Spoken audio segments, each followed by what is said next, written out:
puis les feuilles, ça fait un peu comme un serre-tissage à griffes qui maintiendrait un énorme diamant monté sur une bague. Alors une bague immense du coup, hein, parce que... Ouais, en fait c'est ça. En fait c'est ça, parce que c'est un bijou en fait. C'est un bijou d'authenticité et de perfection.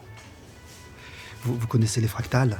Ah oui, c'est pas les trucs de plus en plus petits qui sont pareils? Non, ce sont des objets qui possèdent une structure identique à toutes les échelles.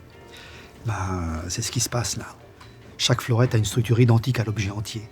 Et chaque fleurette est donc elle-même composée d'autres fleurettes plus petites, qui sont composées aussi d'autres fleurettes, qui sont composées de fleurettes, et tout ça arrangé précisément de façon à produire des spirales qui, quand on compte les fleurettes dans un sens et puis dans un autre, on tombe sur deux nombres consécutifs de la suite de Fibonacci. Et donc, en les divisant, on obtient un nombre qui tend vers le nombre d'or.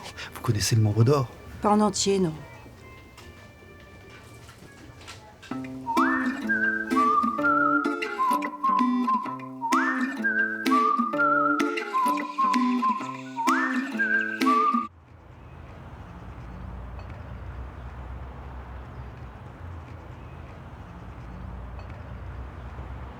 C'est là qu'on se rend compte que le chou romanesco, c'est quand même plus intéressant visuellement que gustativement.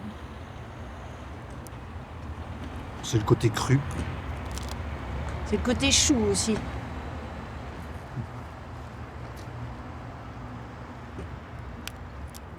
Vos lunettes, vous les enlevez jamais ? Si, mais rarement quand je suis à l'extérieur. C'est un peu comme un bouclier en fait.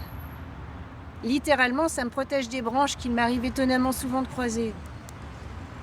Et indirectement aussi, ça me protège. Les passants m'identifient plus facilement, ils font plus attention à moi. Et puis pour discuter, moi j'arrive pas à regarder les gens dans les yeux quand je leur parle, ça les perturbe. Moi non plus, j'arrive pas à regarder les gens dans les yeux quand je leur parle.